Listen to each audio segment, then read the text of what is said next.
fall.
This thing is way too wobbly, man. No, it's wobbly because of the goddamn cable. This guy's goddamn cable. No goddamn table in the back. Okay. It's just not on the actual table. Oh, there you go. Hey, we're not on camera.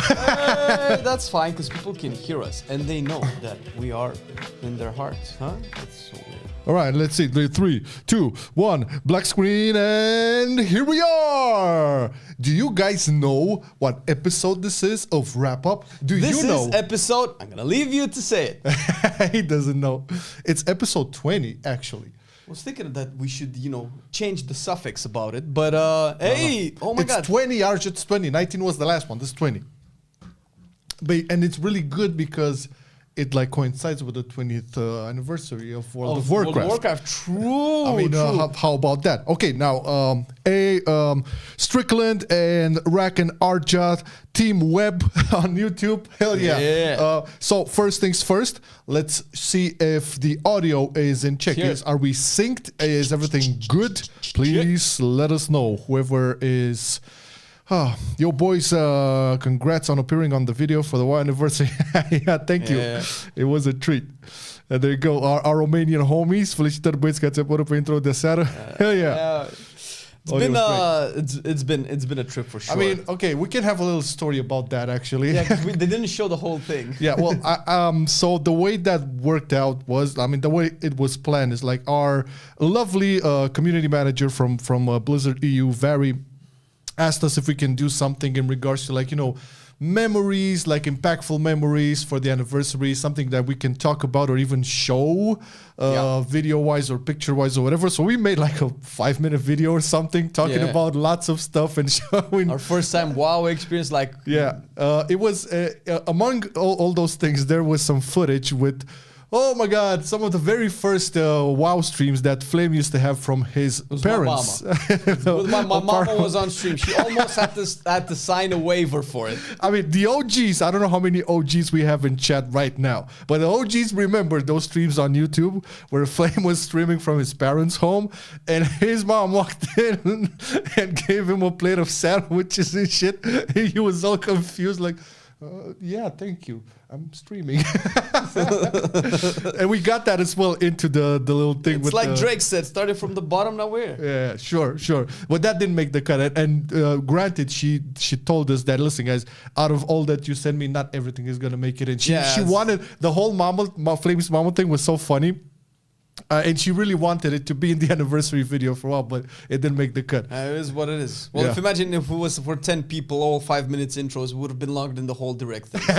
So obviously we weren't going to make that cut, but it was really fun to see how they censored the Assassino Criticalando. Yeah, that was very weird. So again, for most of our OGs on streams and videos, actually, we used to have lots of bit with Assassino Criticalando, lots of bits, right? Intros with the Assassino Criticalando, which was Lego's idea, by the way. It's his character. We just put it on screen.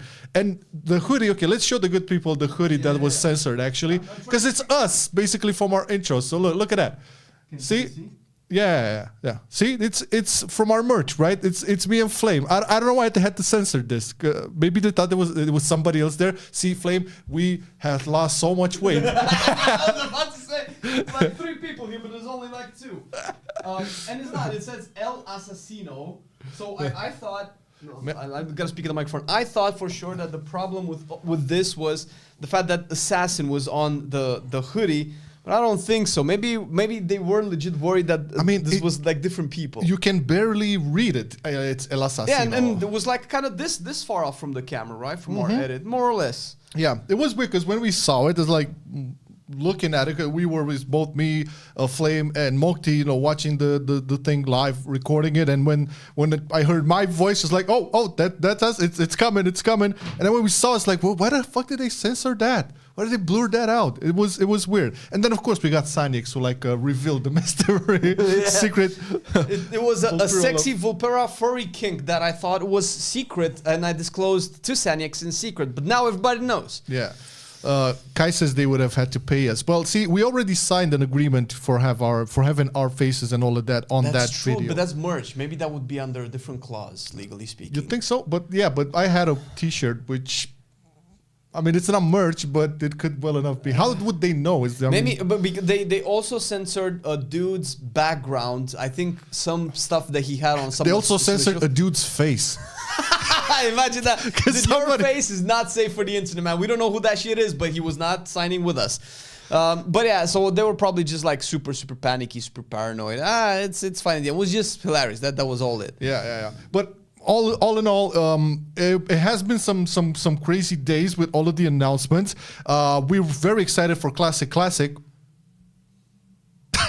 Dude, that was fucking hilarious. That felt like, it's never going to end now. From what I understand, like Classic folk who played, they actually wanted that. They wanted fresh servers. To be fair, so that was like something really dreamt about from the community that's playing Classic. I can see that because we're not those. I probably wouldn't play Classic unless it was just the vanilla version, and I kind of missed the mark because when it came out, we were like super busy with that. What was the end of BFA Shadowlands? Yeah, we tried. Yeah. Well, we tried, but I really wanted to get into it. I just didn't. It was a chaotic at first because you had those 13-hour queue times. I remember because I didn't have the apartment at the time, and I was playing from the office. So I would log in the morning, and I hoped that I wouldn't have to render anything because I would have to sit in queue for like 8 hours to be able to play while I was done with all the work for the jungle days. That was crazy. So I kind of missed it, and they kept releasing TBC and all that. It's like, I don't care about this. I kind of wanted the first one, but nobody's playing the first one. So I can see why people would feel that way and why they would crave it. Yeah, well, Classic was announced, but we don't really care too much about it. And when we think about it, like... You know what a cool theory came up today on stream with Classic? Because if you think about it, if they keep going with the Classic expansions, by the time Last Titan release, they'll probably be at Classic BFA. Oh my fucking God. And they won't do Shadowlands. They will do Shadowlands. You think so? Yeah, they'll definitely do it. By the time they do Classic Shadowlands, we're going to have nieces and nephews. I'll finally have sex. But the thing is, my theory is that they won't do Shadowlands because it was too controversial, and the Last Titan will be the last expansion. They will put WoW on just live support, live stream game, and they will do WoW 2.0. Somebody said that we're going to have WoW 2.0 after the whole thing. I said that first. Sure. Yeah, you forgot on the wrap-up show. But it's not the point. The point is that if we do have WoW 2.0 after Last Titan, it would match with a lot of stuff. It would match with maybe the last Classics release, because now they're doing Classic again. That's following in the footstep of Classic. So now they can just... You have some Classic to put in your Classic for your Classic servers. Exhibit? They can just do indefinitely WoW and not have to make new expansions for it, and then they can just focus on like a new version of WoW, like a WoW reset or whatever. If that happens, it kind of would match with some things. Sure. I don't think it will happen, but I want it to happen. Fuck it. But I want it to happen as we discussed previously in our wrap-up shows. Like, they have to be able to move all the database so nobody gets rid of anything. Titles, achievements, transmogs. All of that has to be translated into a new engine, and that's it. If you don't deliver anything... that's not, you cannot have any compromise on that, because if you want it to succeed, it depends, right? Do they want WoW 2 to be directed mainly at new players, or do they want to have the herd move along with it? That's a very good point, because for the future it would have to be directed at new players. There's only so much you can keep of the herd, man. The herd is gonna die at one point. You need a new herd. You need a new herd of players. Listen, I love you all, but let's be honest. Listen, we're not gonna live forever. You need to have children. It's already to have them play WoW. Yeah, you need. Blizzard needs to invest in our kids so they have a player base. Can you imagine like a headline? Blizzard increases his birth rate by 10% due to World of Warcraft 2. Bring your kid to WoW Day. The way Japan has what is it, breeding visa, the meme. It's not a meme, dude. It's real. I know they have a legit problem, but WoW can have a breeding visa for WoW players. Yeah, but that's the point. I obviously it would be cool if they could move the database, but that sounds like such an unrealistic thing, considering that they've changed orcs to be upright 5-6 years ago, however long that was, and they still haven't updated the armor to not clip. I don't think that's a capability issue. I think that's a priority issue. Probably, but to move to like rescale, re-render, re-uproot all of that stuff, it's not impossible, but that would take a lot of work from new shit. I would like to play WoW, but I kind of want a new WoW. Maybe we still have warriors and paladins, but maybe new classes, new specs. Maybe WoW 2 will just be a different perspective on it. It's not going to be like actually WoW 2, but basically a brand new WoW expansion paired up with a WoW single player RPG and like a WoW 2 universe type. Because we talked about it with Plunderstorm, where it adds new combat mechanics. Like if we're going to have a new version of WoW, you're never going to have that. You want that, but that's never going to happen. Well, you don't know that. How do you know that? In 10 years, motherfucker. Because they look at the reception that had, like, apart from us and all other content creators in the world, people hated that. People did not like that. They did that for the transmog, but they did not enjoy it. Played this Plunderstorm, but I haven't heard actual complaints about the actual combat. The problem was that it was a PvP thing, that it was disconnecting from the main game, that they felt like they had to actually farm the transmogs in the content that they didn't like. That's what most people complain about, not the actual combat. What I'm saying is that we've complained about the engine and the system for such a long time. If they're going to revolutionize that, they could. I'm not saying they're going to do Plunderstorm. I'm saying that they could do other styles of combat and showcasing spells and all of that stuff, revolutionize it in a way, and that you used the big word. See, I'm gonna say something that's gonna sound sad, but I don't think Santa's real. Shut up. Blizzard is not that company to revolutionize anymore. They're just gonna follow the same, because I don't see it happening. I guess it's not like, what's the last thing they revolutionized in the last 5-6 years? Diablo 1. What are you talking about? Well, pretty much every game is a copy paste of some pre-existing. Yeah, but they revolutionized pre-existing genre. What did they revolutionize? They didn't. So everything they put out in the last 5-6 years, like basically up until the point that most of the major talent has gone, and you have to read that book to understand why we got to this point. Once I learned to read, they become like from the top of the hill company, like they could do no wrong and biggest quality games. Right now, what they're doing, it's okay, it's good mostly, right? We're fine with War Within, but like for the grand scheme of things, like where is your launch of a Diablo back in the day? Where's your launch of StarCraft? This is not happening. True. It's not happening. Even like, where's your launch of StarCraft 2 or Diablo 2? Like even the sequels, right? So I don't see them revolutionizing anything else anymore. If they probably like find some formulas that work, and they're just gonna keep on iterating on that. You have to accept it from one perspective. I ain't accepting shit. WoW will not stay the same, man. Look how people have problems with the current formula. So once you keep changing the formula, it's kind of like the saying that you regenerate your skin cells every 30 days. Are you the same person at the end when you like just are all brand new? Yes. At one point, all of the systems will constantly be revamped. At one point, WoW now is no longer the same game that it was in classics. Like totally, almost different combat, definitely different systems, different character progression, different professions, different zones, different quests. Yeah. Like you could, if we had WoW Classic. When you think about WoW 2, dude, you just want better graphics.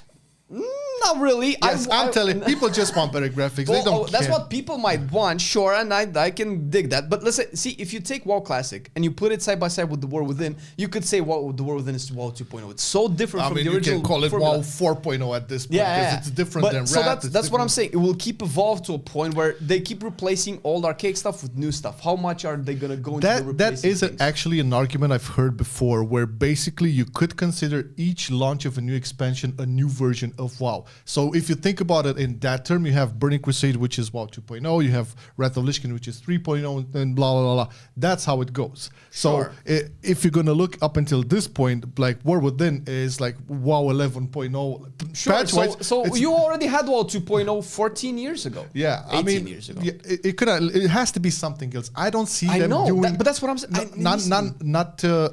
When I'm saying something else, I'm not thinking about necessarily an MMO. The MMO will stay the same. I don't see them.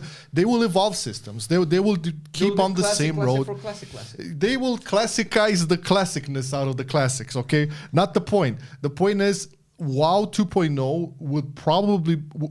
Let's just keep it like this. So if they want to go on their route, which, by the way, I really don't think it's going to happen, but if they're going to go that route, that's like the biggest, that's bigger than Titan project, okay? If you want to do that. Sure. All right. Are they, like, the OG Blizz team was not capable of doing that. But that was also how many years ago? 10 years ago? Yeah, but that was the creme de la creme Blizzard. That was like the top people who delivered the best games in Blizzard history. All right, they did not pull it off. Okay, they have more manpower now. But my question is this new manpower at the same quality that's the good point. Like I don't know if we have the same brain and heart as we did before, but the tech right now is like light years apart from what they had 10 years ago. The sheer quantity or volume capabilities that we have right now for them to do content in any shape or form is like way above. So yeah, sure, fair enough. But yeah, listen, it's a gamer's right to dream. Okay.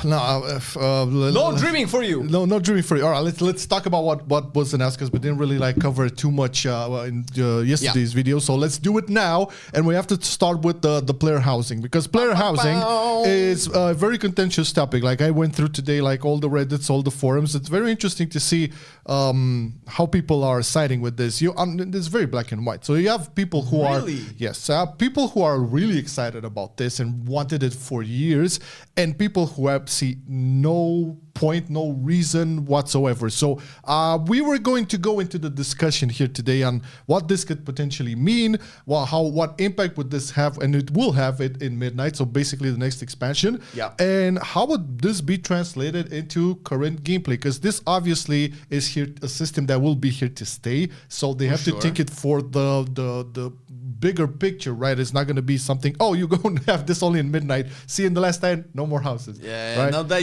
this is Pandora's box. You open it, it's there to stay. Yeah. So let's kick it off. Now we saw the teaser, right? Like we can definitely confirm, there's no question about it. This is going to come in Midnight, probably during the pre-patch of Midnight if we're lucky.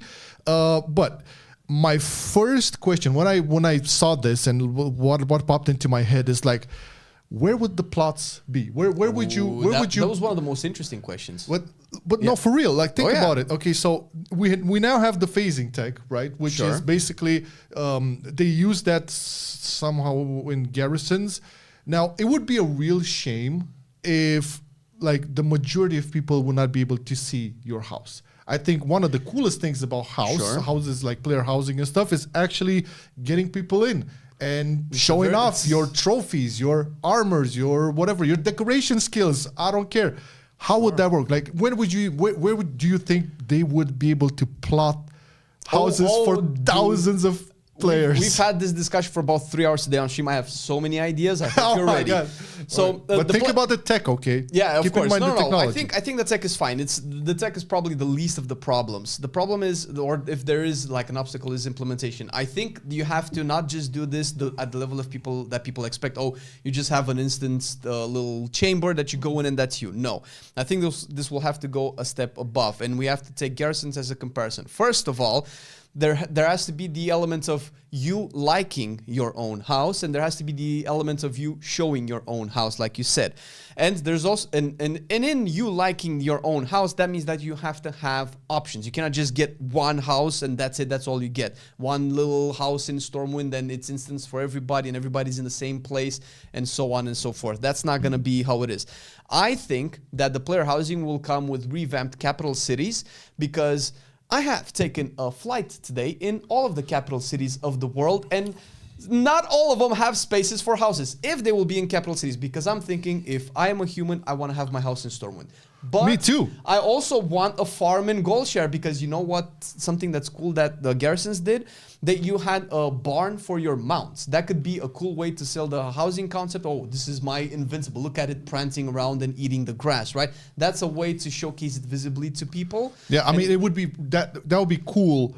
Like, as opposed to just having a stable with generic mounts, like you click on it and there you see your collection. It's not going to be generic. It's going to be your own. You have to see your mount. So like if you're going to have invincible prancing around, yes, your mounts, and you get to choose which ones they're going to be there. You get to choose who prances around. Exactly. All right. And it has to be in an open world because it wouldn't make sense to be enclosed. So it cannot be in a capital city. It would have to be in Elwyn Forest. It would have to be in Durotar. It would have to be in Mulgar or something like that. If you think about it, there is a lot of empty terrain all over the place. Yeah, I mean, but would that get populated with that's my question. Like, would they go on the phasing route in the sense that you don't see houses like if you're not phased with somebody in your party or whatever, similar to garrisons?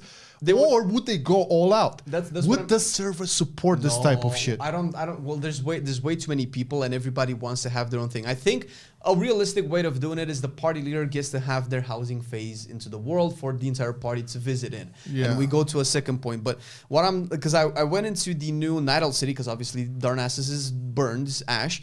Belameth, which is the Amirdrasil zone that we've just finished and saved. That's how it's called, right? Yeah, Belameth. All right. I've learned today. Yeah, me too. And it's because people are saying just go to Belameth. It's like the fuck is Belameth? I'm just gonna go to Amirdrasil. It's like, dude, that is Belameth, and there was just like this big postcard, Belameth. All right. Like, all right. Now we know. And it's like half empty. It's like there's so much open space for buildings. They've put buildings here and there. Isn't that instanced? No. It's next to Northern Plains now. After the raid, but that's all. Isn't it instance though? No. It 10-7. So you have the Emerald Dream, which we were in, but after 10, I think in 10-5 or 10-7, once the story was concluded, they actually opened up the zone. Over there. All right. There's no questing. There was nothing. It was just open. Nothing. And the quest over there. Shut up.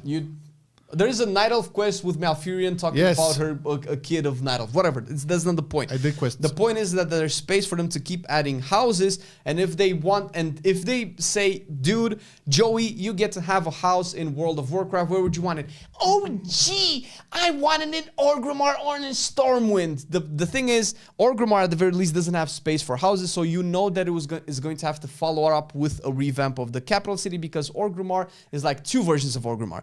Is the classic version of Orgrimmar with the old buildings, rugged leather rooftops, and the mop wad version of Orgrimmar revamped with the Horde, with Garrosh and everything, with like the new roof tiles and all of that stuff. And even with that, it still sucks more than Stormwind. And I can say this because I'm an Orc and an Horde fanboy. So that is the one part of why we're probably gonna have options, where they're being the capital city and out in the world. Yeah, I think a really cool idea is like the one Constation from Twitch chat. So like instanced neighborhoods. Ooh. I would love that. This is one thing I would love to happen, is to actually see all this empty terrain being filled up with shit. Right? Yep. Okay, it's going to be very hard for the servers, and obviously the tech behind the engine would be, oh my God. But if you're going to have instance neighborhoods, which I really think is a really cool idea, that would be awesome. Like even somebody in the chat, I forgot who said like you could actually see maybe your guild's house, your guildmates' houses. Yeah. So that's the thing. If you have instance neighborhood type stuff, that means you have, let's say for the sake of the argument, 10 plots of lands with 10 houses, right? We can have 20 or whatever. But that means that house A is at coordinates Y and Z, and house B is at coordinates G and H, right? Now, if we both have the same coordinates for our same house, which one of our houses gets to be showcased? That's fucked up. So that's the problem with you getting to actually choose a physical location that's different from another physical location, because then what if we're in a party or in a raid with everybody having different locations, then we can all see our houses together. But if two people have the exact same coordinates, the same vectors, then you cannot have that. So it would have to be there are 25 houses in Eastern Kingdoms that you can have for your own. I have house A, Marcelian has house B, Lego has house A too. Let's see how my house A ranks against his house A. So it depends how they implement it. There are ways, of course, and we're like kind of brainstorming right now, but I feel like the core rules is that we need to be able to have like a capital house where it might be tiny, like an apartment type thing, because there's less space, and it can be a farmland with like a yard where you can have your mounts. We cannot have both. I don't think they both can be in one thing, unless we just don't have any house in a capital city, because you don't have like where you're gonna put a Staples in Stormwind for everybody. Yeah, exactly. Yeah, that's not gonna happen. No, I think the safest route is actually like on the outskirts of the capital cities, close to that, and I think that would also be if they do some sort of like systems or activities that will make you like get out of the house, go into Stormwind or to Ogrimmar, you know, incentivize a little bit. We come to my second point, because the garrisons taught us a very valuable lesson, is that don't put everything in it. They cannot be too convenient, but it cannot be it cannot have zero convenience, because if it has zero convenience, nobody's gonna be interested in it. Because let's be honest, the majority of the player base are very practically minded. People want to have a reason to do things. What do you get out of this? What do you get out of that quest? What do you get out of that achievement? What do you get out of your player house? You just get to stick Onyxia's head in and nobody will ever see. Because let's be honest, outside of maybe your closest friends, nobody's really gonna give a fuck about how you make your own house. Everybody wants everybody else to see their own house, but nobody's gonna care about what you have in your house. Oh sure, cool, but come watch my house. See, I see you're wrong. I can only talk from my end. I would love to see other people's houses, because I like first week. I like to see how people think and organize themselves, and maybe I get inspired as well. You know, because if the customization options will be very varied and with lots of freedom to like place stuff around and actually personalized to the max, I would be very interested to see. That's a good point. Imagine, right? Like when a friend buys a new house, right, and he invites you, like, you're curious to see, like, show me around. Yeah, this is what this motherfucker did with the how clean it is. You know how it goes. Can I take a piss in this toilet? No. Yeah, exactly. But one other point that I was like thinking is like, okay, so in terms of like decorations, we saw from the trailer that, you know, you mentioned Nixia's head. We saw some weapons over there. We saw the target dummy. I was questioning if are we going to be able to place transmogs on display, like actually save sets. Definitely. I mean, but on display, dude. Display. So the armor rack thing, right? But you customize that and you just have like your what's it called, dressing room. Right? Sure. Where everything is on display. I will love that shit. They already had two instances that I can think of off the top of my head that happened this year with armor racks. In the WoW Remix version, I don't know if this was back in MOPA as well, but if you go into the capital city, considering that you can buy your teased from the vendors, each vendor was actually like a wooden stick man with the shoulders in the helmet. I think they also have this in the celebration area with some of the armors, right? That was the second. That would be the second bit. I want to like be able to click on that and put pieces. Yeah, why wouldn't you be able to? Why wouldn't they be able to use the transmog mirror type thing and create a model that can just copy your armors? You can just choose that model's armors. I don't see why that can be a thing. That's definitely a tech that can exist already in the game. I think that's like the least of our problems. That's definitely gonna be in. I don't think that's a problem to put that in. There's once again, like going back to like this divide between people like really not giving a fuck or actually being opposed to it, or the people who actually love the idea. Like, why do you think people are into player housing to begin with in a game like WoW? Where do you think the appeal lies? It could be any one of 100 reasons, but the first one that comes to mind is that, and this is why I think it makes sense, even though this is part of WoW that the RPG version of WoW we might not, get into that much, but WoW is a metaphorical home for a lot of people. It's more than just a video game. I think we're past the point of trying to tell people, listen, WoW is just not a game anymore. Obviously, people use it as an escape into a game. They want to feel connected with the world. They do that by getting achievements, by doing little side quests with orphans, events, and all of that stuff. They gather certain mounts. They donate to charity. Obviously, WoW is a way for them to express themselves in a virtual world, and I don't see how player housing is not exactly that. Yeah, I agree. I would also add that any type of system that would let people customize it to their teeth, it will be something appealing. Now, on the other hand, we have a lot of people who do not care about that, who don't care about their transmog, don't care about that. All they want to do is end-game, Mythic Plus, rating or arenas, anything like that. Now, why do you think that is not player housing is not appealing at all for those people? I'm guessing that I'm not saying that's the only people who do not like it, but I clearly see a minority of people, but they're very vocal. Yeah, but it's interesting to address it because it feels like for some of the people who are saying this is not a good idea, it feels like the underlying message to that is that they allocate resources for this when they could be allocating resources to class balancing or something like that. The casual players could say the same thing. You only do things for endgame and you don't do something for me. So you can always have that argument. That's why the second point that I wanted to make about the player housing is that it has to be in some way practical. There has to be a practical element to it. For sure. It cannot just be cosmetic. So practical element I'm thinking of maybe in the context of the War Within, in our own little house, we have a portal to Hallow Fall. This is the only way to get efficiently to Hallow Fall. And you use your player housing to go there as opposed to just flying or using some quick little instancing quirks to be able to do it. You can just use your player housing to have access to that portal. You can choose, you can have only one portal in your house. You can choose any kind of portal that's not already in your capital city. Or we can have a professions table. Yeah, that's what I was thinking. Like profession, they could enhance professions a lot. Like actually, I would love it if they. It's gonna sound harsh, but gatekeep people for you want my services as a blacksmith. You better come to my house, bitch. That would be so dope. Yeah, you can have your own black. That's what I said as well. Obviously, great minds think alike. That's why I think there has to be two types of houses. You cannot have all the professions inside because then you'll keep people inside again with the garrisons. So it has to be like just one thing. You get to choose one. Obviously, if you have a house in a don't put everything in it. Yeah, for sure. No. If it's a house in a capital city, like the apartment type, it has to have cooking by default. I mean, you have it's a house. You have to have your cooking, right? For sure, But you cannot put a blacksmith in the middle of Stormwind. It wouldn't make any sense. So it would have to be like a farm type house as well. So that's why I think that we're gonna have the duality in it. These are just fresh ideas. These don't have to be the elements that add the practicality value to your house, because this adds practical value to you. But what I really hope they do is that they give you a practical reason for me to get into your house. Yeah. That would be cool. That's how you get people to get into your house, because sure, I would like to see what you do with your house. That would be really cool. But I might be wrong. Be useful, goddammit. After like a week or let's say a month, you'd probably get over it. Like there's so much customizable options that they can do that we won't explore. Hey, I'm not gonna get over it if you keep surprising me every time.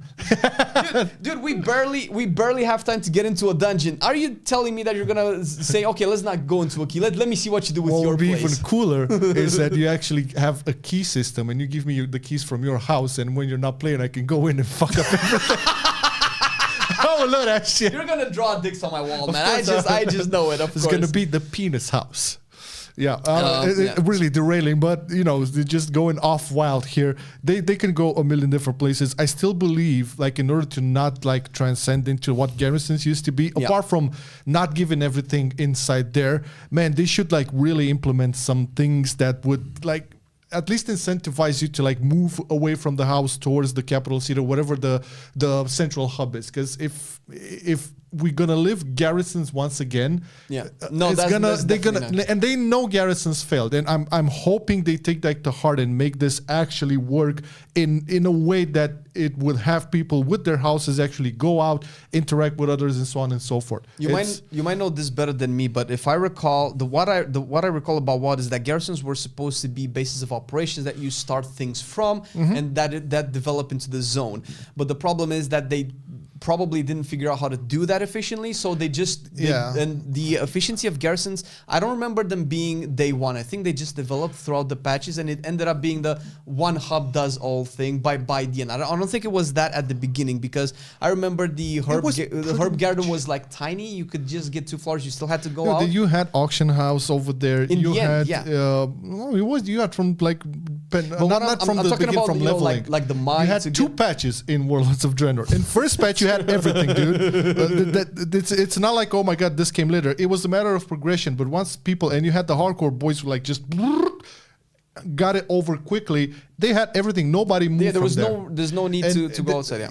So apart from like not giving everything like useful and practical within the house, they should definitely design some sort of like systems, interactivities, incentives to have people move out of the goddamn house and into the populated area, whether that it's a capital city or a big ass market in the neighborhood. I don't know, something along those lines. What that could be, and that's tied to what Vanti is saying in chat. That's our boy Matt, by the way. Hey Matt, what up, fool? Just make professions be able to make specific things for your house, like obviously furniture and stuff like that. I think that goes without saying. Yeah, that goes without. We haven't talked about what you would have to do for that, and those things could differ from the garrison because those things could be the things that take you out in the world. They shouldn't be the only things, but they could be extra things of going out into the world, like farming specific materials or specific places for specific furniture, where you could probably see more people doing that because they also want the thing that you want. That could add a level of, open world communication, open world activities that you can see other players partake in, besides everything else like world quests, world bosses, and all of that stuff. Yeah. And you can just use that to create things. And the thing is, with the player housing, with the level of customization that they can introduce, that can just scale the type of content that people can do out in the world. They can give them so many options. Oh my God, you want to make furnitures? Well, you need profession A and profession B, and you need to farm these spots. And this is just for furniture. It can be then for weapon racks. It can be for boss trophies. Let's do old raids and get Onyxia down so we can mount her head on our wall, right? They can open up so much of the world with this particular thing, but it all boils down to how they will implement it, how the system will work into, first of all, get you to want to have a player house, get you to want to decorate it, and get your friends to want to see your player house. I think these are like three main crucial things that are, important to be realized for this whole system to actually work.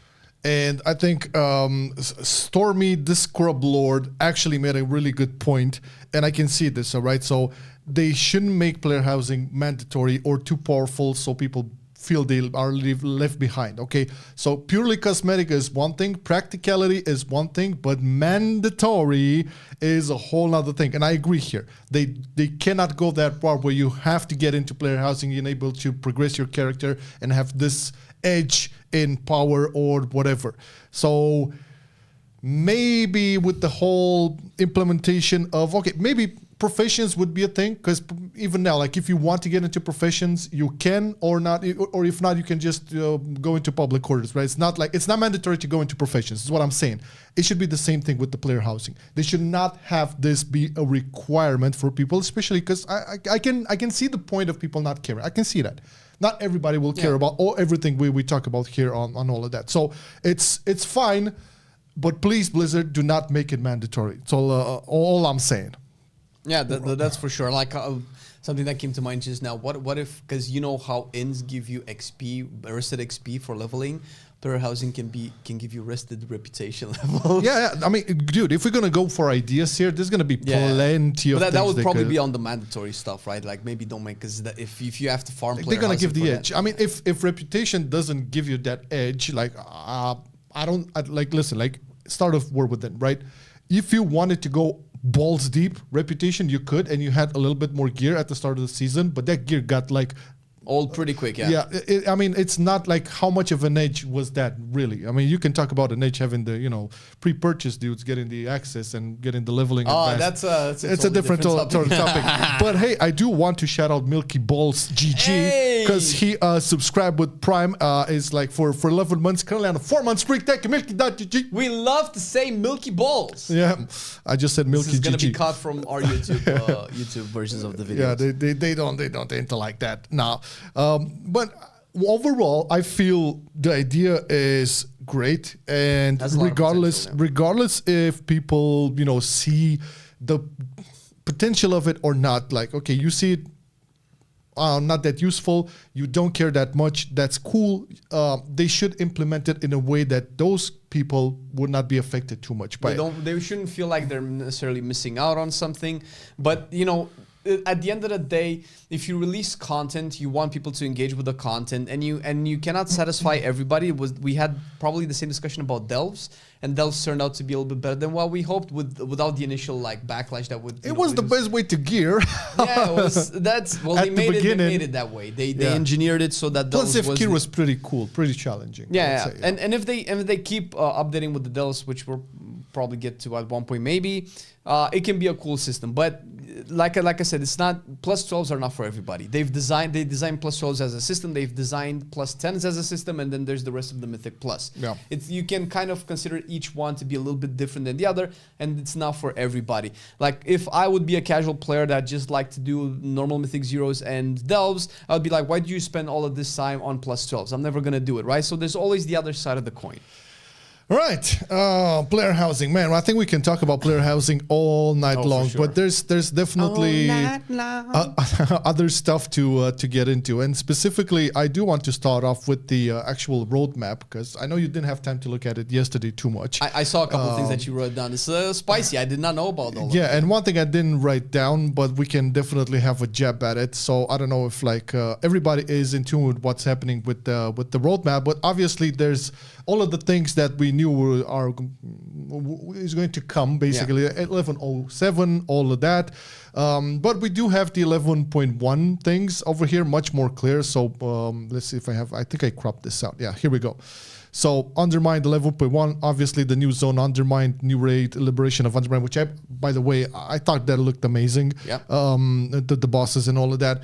The new dungeon Floodgate, which, I mean, it looks very similar to Motherlode. We didn't see much of it, to be fair, because I feel like at some point there was transitions in their video where I thought it was Floodgate, but it was actually Motherlode. And and it was also from the open zone that made no sense. So we don't know much, but I think what actually pulled my mind, I don't know if you want to talk about this too much, but from the little shots of the raid, we've seen the big tank boss going like doing rounds, doing the drift, and the gorilla, which the gorilla and the dino, yeah, it might be me, but tell me if I'm wrong. It felt like those rigs were way more animated than any models that we've seen before. In the way that the same rigs for gorillas. It's the same. They just have a lot more polygons. Yeah, that's true. But in terms of like actual combat animations, it felt like it was when it went like this. Yeah, I know, that's in the game right now.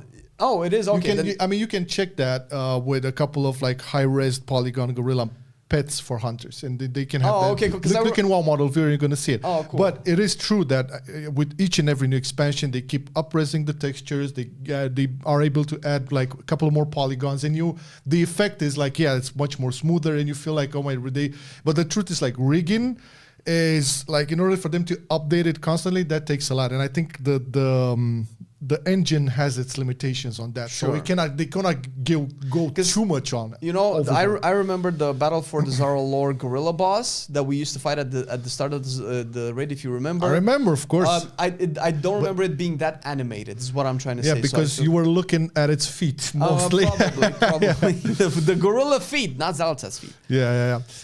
So yeah, we have the new dungeon. We have the drive mount system, which I really cannot wait to get much more details on how that actually is going to work. It does sound to me like basically dragon. Now I won't call it dragon riding. Okay, ground riding, road riding, something. Road riding. Yeah, for the actual ground mounts. True. They did say that these mounts in the Undermine are going to travel at like much higher speeds. So that begs the question: like the zone, is it that big? Does it have like, because if you're going to travel that fast, it has to be huge. Well, at this point we talk about how fast are we talking about, because that kind of dictates how big the zone can be. Dictates. Because if you think about it, like, I don't know if they're going to do this. I think Ian probably mentioned that we're not going to, they had to mention about this or for the Saranile, that we're not going to have flying at the start. I know we're not going to have it in Saranile. Is not 6 weeks in. We're going to walk around. I don't know if we're gonna have flying in Undermine either, because otherwise, how are you going to sell this new mount thing, this new ground mount thing? You have to. I mean, you can probably enable flying, but if they make it enticing enough, the whole system, like the way dragon riding was, you can get people to actually enjoy being on the ground and exploring the world from the ground. Because if you really think about it, if it's a zone / city / underground mafia steampunk type thing, there's only so much you can experience it from the air, right? You have to be able to drive through the city and see all the intricate streets, all the little buildings. Don't get me wrong. I'm totally fine with ground mounts. I think like for the most part, flag mounts actually killed a lot of the immersion of the game. Yeah. As much as I love dragon riding and being able to get fast from point A to point B, I really would love for some more immersion. Yeah, I've seen people losing their shit about the new game in Battle.net. I've seen that, okay. but it's not a new game. I've seen this on Xbox. What's that? What's the game? I don't have it's it on my Avowed. I think they put it on the Battle.net because of Xbox and stuff. I've seen it on the Xbox Game Pass, so I don't know why is this. Why are people freaking out about it? It's like it's just there. Maybe some people from Blizzard worked on it or something like that. So it's not that huge. Like the Avowed thing. Okay? Sure. Yeah, you have Battle.net over there because you're gonna see a new game. You're gonna freak out. Oh my god, it's a new Blizzard game. I don't think I have Battle.net here. You don't? The heresy. This is just a work laptop. What are you gonna do? But yeah, so cartel renounced though. Yeah, that's what I did not know because the Ian didn't say what the cartels were for. There was gonna be like a war between cartels. They didn't say that we're gonna side with one. I like that idea so much. But, oh my god, yes, because this is the culmination of the Goblin lore, right? You have Steam Weedle, Venture Co, Bilgewater, and there was another thing that I always keep forgetting about. Flames Mama Co. There you go, and that can add some more interesting twists to the renown system. Obviously, that will come with probably customizable rewards for your car. Maybe each cartel has a different vibe of the car, but because seemingly these cartels would probably be at odds with each other, I hope it doesn't turn into, I don't think it's going to turn into a covenant type system where if you do one, you cannot do the other because of whatever differences there are. Because we have, I actually, what I think this might be is closer to the Threads reputation that we have in Ashkahed, where we have the commanders, the Vizier, the Nubarak, and the Weaver. Yeah. So I think that's probably how this is going to work out, or they already have the tech for it. And that's going to be cool. But what actually really caught my eye is what's underneath the Cartel Renown. Oh, the Warbands UI updates. Warbands camp collections. I don't know what that means. That means new background screens for Warbands. Would that I mean, they did confirm they will have that, changing the backgrounds for it. So it would be interesting. I would love to customize the shit out of that, to be honest. Yeah, for sure. But for something that you spend so little time on, I don't know, man. I know what you mean. I kind of leave it open for just before the stream, so it's kind of like 15 minutes almost. Hold up. Sync is off. Oh, and it was so good. Legit, you use the thing. Let's see. Okay, thank you guys for letting us know. Pointing out. Letting us know. Pointing out. Bam. Did you change it? Pointing out. Bam. Wow, the image is so much faster than. No, I didn't change anything here. No, it's just so this happened real time because we started off good. Yeah, but that's always how it happens. All right. All right. So we're currently at 250. I think we have to go negative. Okay, put minus 250. Guys, you need to help us. We're trying to fix it. Might have to be a little bit bigger than that, but let's try. That's what she said. Did you do it? Yeah. Let's okay. This is yeah. Okay. This is yeah. Okay. This is yeah. Okay. No good. No bueno. Not yet. No. Let's just put it at 500 then. I don't think it's worse though. Let's see, -5. All right. This can confirm if it's worse or not. This is tech support, real time. Hey. It's actually the first time it happened. It's actually the first time it happened. Okay, it's actually the first time. Let's see confirmations from the chat. Okay, good now. There we go. So we good now? Okay, I'm asking. This is the final ask. Don't click on shit. I'm not doing this. Stuff. Is the final ask. Are we good now? Arja approves. Rice approves. Now? Demonic laughs. Okay, Predator. Okay, Chillpain. Okay, Demonic still is that could probably be a refresh thing. Yeah, maybe. Yeah, for people who are still experiencing this, just do a refresh because at least from our end, it's working for some people. It cannot be bad. It's also working on our end, and a lot of confirmations that is good. So. All right, we can carry on. We can carry on. Warbands. So the warband customization thing. Now, once again, the minute they introduced that, I loved it, like the whole background. And obviously the first thing that came to mind is like, how can we customize this? Would be so cool. But then you think about the practicality of it. How much time do you spend over there? But if you really think about it, it's the same practicality you have for your transmog, because once you're in a boss fight, how important is how much do you get to see of your transmog when a lot of shit is happening? Well, in a boss fight for sure. Yeah. So I can see this as an opportunity to put it as a delve reward or delve progress cosmetic things, because I feel like I kind of want to do delves. But it's the end gamer in me is like, but I lose so much time for gaining so very little by doing delves, right? Yeah. So now I would have hoped that, I have 2 hours per week that I allocate to farming some cosmetics, maybe. Let's just say that, right? And if they can be shifted towards delves, that would be so much better, because there's so many other things that I want to get from delves, but I just don't have the time prioritize to do delves. So I hope that they do this to add more value to the delves, because this, not necessarily because I really want these warband backgrounds, but more so because I want them to develop delves more. I think they're a really cool addition to endgame content. I love it that this is a dream. I have a dream that one day we can have plus 10 delves reward myth track items, or 1 level of delves where we can go like, dude, I don't want to wait for a tank today. Let's just hop in a delve and do a couple of delves. It might not be the best, but it's way better than just having to wait for 45 minutes for a group. I feel like that would be a good alternative to endgame content for us, obviously, because people who do delves now, they're definitely going to keep doing delves in the future if they keep iterating on the delves. But I want them to find a reason to get me in as well. And this could be one of those reasons. And when I say me, I mean hopefully people that don't really do delves that much, because they can just do keys to get the gear, and there's no real reason to do delves outside of that gear. I can definitely agree with that, and I can see it happening. I can also see happening 6-player Mythic Plus, but let's not open that can of worms. All right, now for the more interesting stuff, we need to like dabble a little bit on what's to come. All right, so this is slated for spring. Now, wait, what the hell? What did you see there, Flame? Oh, I read new continent. It's new content. Okay, no, it's fine. It's new content. But yeah, but let's start off with this Nightfall thing. What do you think this can be? Because if you apart from the Children's Week update, we have Nightfall and Horrific Visions Revisited. Now this is very voidy stuff. Yeah. Now we're coming. Let's put it into context. We will be coming from the Undermine, which at this point we don't really know what the hell is that and Void and Zalatat. How they're going to shoehorn her.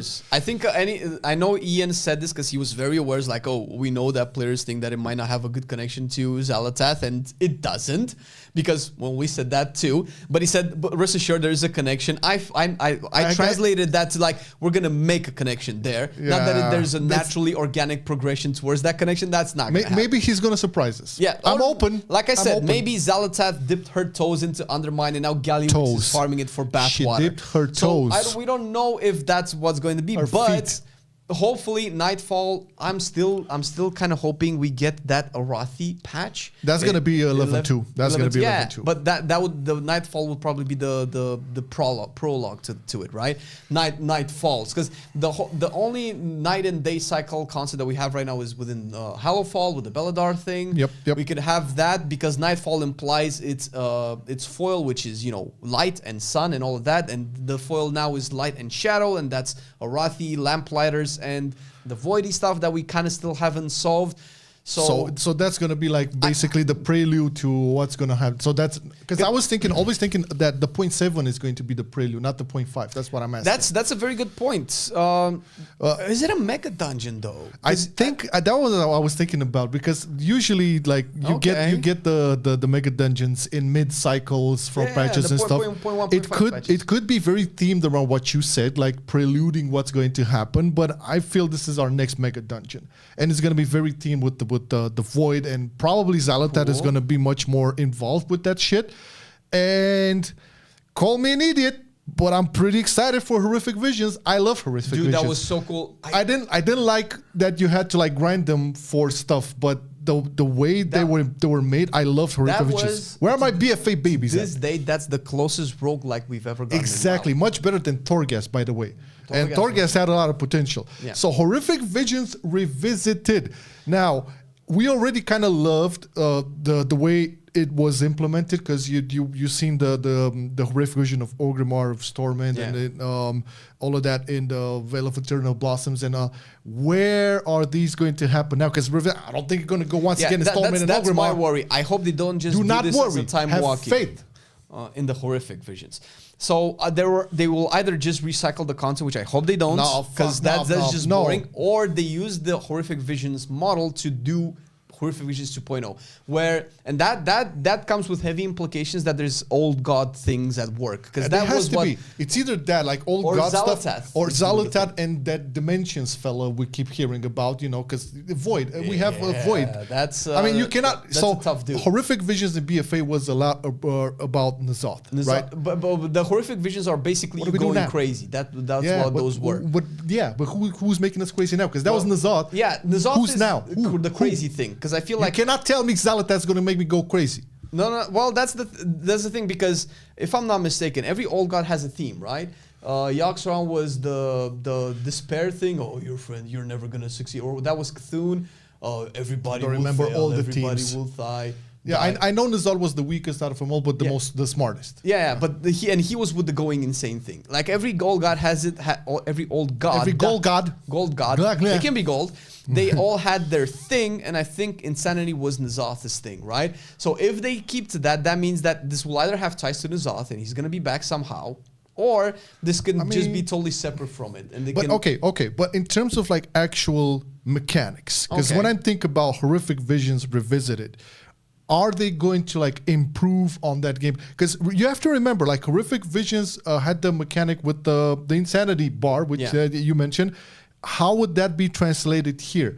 I cannot remember off the top of my head, but did we get like abilities when going into the horrific visions, or was it just from our gear? You had, if you remember, you had the upgrade panel in the Heart of Azeroth where you would get power-ups throughout the zone, and every time you did horrific vision, you accumulated the currency, and inside you would put it in the mother's chamber there, and you keep filling that little tower. And the legendary cloak. But the legendary cloak was basically in there for you to have like lower corruption. To mitigate the corruption, and you eventually work towards getting, the end goal was to get more corruptions on your gear, and you would use the power-ups to get more speed. Cool. Now we're getting somewhere. Now that has to be upgraded. That has to be revisited. That would be enticing. Yeah, there has to be like a player power tied to it, and it would have to still be the roguelike things. As where the zone would be, I think they will probably be tied to the War Within. Maybe Dornogal could be one of the zones. Maybe what's the Hallowfall zone called? The city I keep forgetting. Meladar. No, but see how familiar. So why part of the reason why I think horrific visions worked back then is because the places you went to, like the actual stakes, because you saw the future of Stormwind or Orgrimmar in terms of like when the old god would take through, and basically the old empire will just wipe it out or take it into its grasp. Now it has to be some places we are very familiar with in order to understand the stakes. We're not that familiar with the new zones from War Within. We love Hallowfall. Maybe that would be like the biggest. Oh my god, the sense of stake. But if it's like. We're not saying that it is, but if it's a story tied heavily to Hallowfall's demise, we are obviously moderately emotionally attached to Hallowfall right now, because we've been it's a human story with human struggles. We get to relate to it a little bit, and if that story expands further in 1105, oh my god, look what they did to these people. They're taking advantage or whatever. Some kind of emotional hooks to get us to care about the zones. Then they can up the scales with the horrific visions. In that point, that's how maybe they can get us to care about whatever zone gets to be. I'll tell you what they should not do. Actually tie it once again with some sort of player power. Well, otherwise we go to the same conversation again. Why would you do it then? Why would you play horrific visions for what?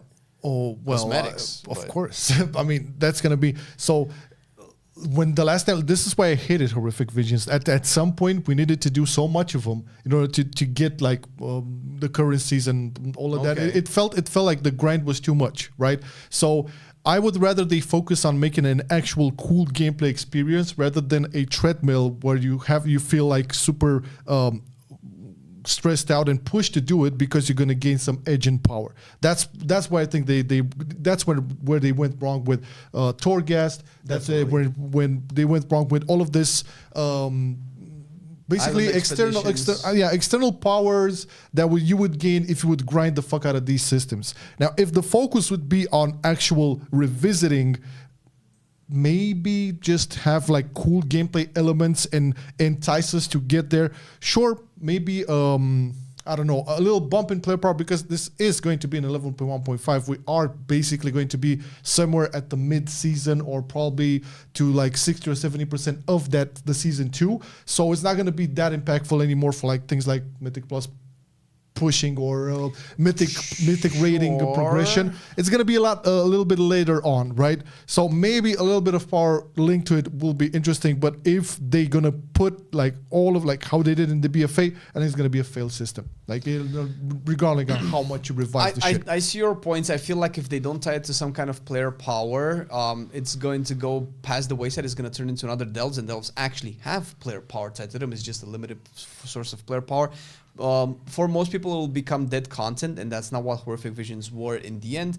They would have to do like an extensive cosmetic reward system for us to be able to want to keep grinding for it, because if they put a cosmetic system, they cannot put something that requires 3 months to grind, because everybody's gonna hate that. If they put something that's so hard to be in their shoes, man. I'm telling you. The more we look at this, the harder it's like, dude, the WoW player base is so critical of every little thing that it feels like getting the content right is like walking this really thin, tight rope that's actually a spider web that's about to like break at the slightest little nudge.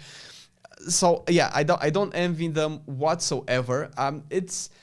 We're speculating a lot, and we think we have good ideas, but they could always go 180 and positively surprise us or negatively disappoint us. They could be bad ideas as well. Yeah. But I think our ideas are not necessarily good, right? Because it's the whole thing where I think we mentioned it again, and I think Max said it as well. Like, players are good at finding problems, not that great at finding solutions, because we lose the context of applying those solutions to the game. Yeah, Chillpain had an interesting idea. I don't know if it's like implementable, but worth discussing.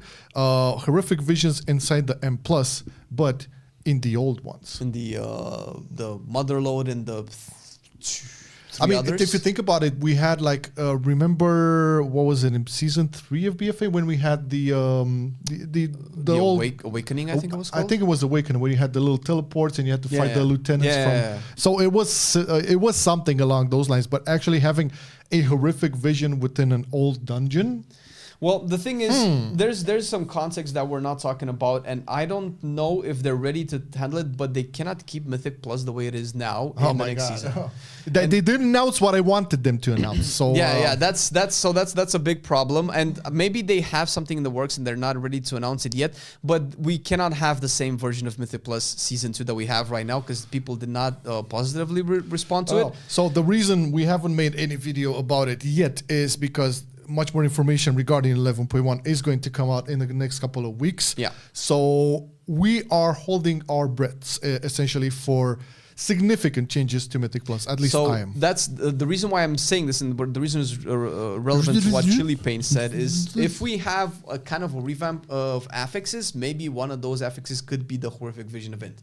If it will tie into Mythic Plus somehow, it would add some spice to it, it would add some variety to it, something different, because they need to change the formula. It's becoming old. And it was fine because it's a fun, repeatable content, but when you add extreme difficulty to it, which what we have now, then you can see what people are doing right now. Even though, like we say this, we criticize it, but still, when it comes to Mythic Plus, we have the most amount of parses of people actually playing, the most amount of keys done in the dungeons than we've ever seen. So is it actually a success or is it a failure? Like, I'm still not convinced. I'm still not clear. All right. What is clear is that we're going to have the midnight reveal in the summer of 2025. Okay. Now, that's going to be very interesting, because there's a lot more things coming after that. All right. So just carrying on with the actual roadmap over here. I don't know when they're gonna announce this. Okay. Well, if you want to take a guess, you would probably be more accurate than wrong to say that it would kind of hit the same period that Gamescom hit. It looks like it's it looks like to it. the end of, and if it's not, then when? There's no other gaming event in the summer that I know of. Who knows? Maybe they move BlizzCon during the summer. I don't know, man. Maybe they will have a live show again, like WoW Direct, where they will just pre-record everything. No, they don't. Or they could use Gamescom again. Don't give me no goddamn expansion reveal at a fucking Warcraft Direct. No, you do the Warcraft Direct for level 1, for 0.1 patches, tease me for player housing, all that. You don't give me no goddamn expansion reveal, although I know what the expansion is. At a fucking Warcraft Direct. Hell no. They would have to have it would have to be like a big event. I don't know if it's gonna be BlizzCon in the summer. It makes kind of more sense to be in the summer. It's more generic, free for everybody. The only thing that we can associate it with was with Gamescom this summer, that we didn't really have any announcements there whatsoever. We just had like the cool. No, but we did have Gamescom 2015 when they announced Legion. So that was a thing. But two things that have caught my eye, and not only mine, many others on the interwebs. The first thing is that interesting rune over there, which nobody really knows what the hell that means. It is on retail, mind you. So it's not something related to Season of Discovery or Classic or whatever. This is within the game. Lots of folks are speculating that that is actually something linked to player housing, some sort of like new Hearthstone that will take you to your house, because the shape of it resembles sort of like a house triangle, whatever. But also, yeah, and I think Ellie from Twitter, who puts a lot of like spoilers and speculation and stuff, she also like made a connection to the whole symbol of it. It really looks like the whole continent of Azeroth, like what you see now on the map, more or less. Like if you look at it from a bird's eye view, it's like basically like a triangle with something in the middle, like that. So the Maelstrom. Yeah, something like. I'm not gonna pull out the picture, but what do you think this is? Do you think this is in any capacity related to player housing? You know what this brings me memories of? Our speculations about the Plunderstorm logo that we had last year, and everybody was like, "Oh, we're gonna get a pirate expansion." Okay, it's interesting you say that, because Winter is for some reason colored in fell color green. You know what people are saying that's going to mean? Legion remix. People have been saying that. Why would you color that with green, with fell green? But okay, I don't want to call it a stretch because I don't have the full roadmap. But isn't the whole season banner a gradient that just goes from one color to the other and it just happens to land on green? I mean, I know they're not coincidences. You want to look at the other roadmaps to see how Winter was colored? Because it was not green, my friend. It basically showed the whole colors. How big do they want the remix event to be that they would specifically hint it like that? Okay, sure, but that's fine. Listen, remix was cool, but I don't think it was that big of an event that would just justify a whole section of the roadmap, though. Or maybe it's gonna be the launch of the new expansion.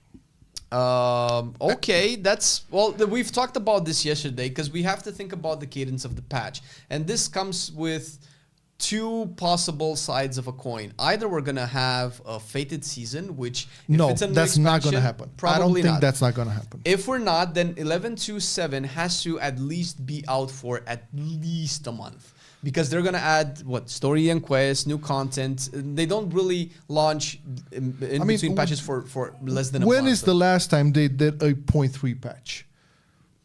BFA. Yeah. After that, they dropped the 0.3 patch. But it would make sense for there not to be a 0.3 patch, because they said that they want the Warsoul Saga. What comes after this? Because there's nothing there. So my guess would have been that this would be the launch, because you said the player housing, this could be launch of the pre-patch for the expansion, and that would launch January-ish, February-ish, maybe halfway through January. That would be the beginning of winter. And if this is the player housing Hearthstone, then the player housing would be the system that would come in the pre-patch, because we know every pre-patch event adds a taste of the new system there.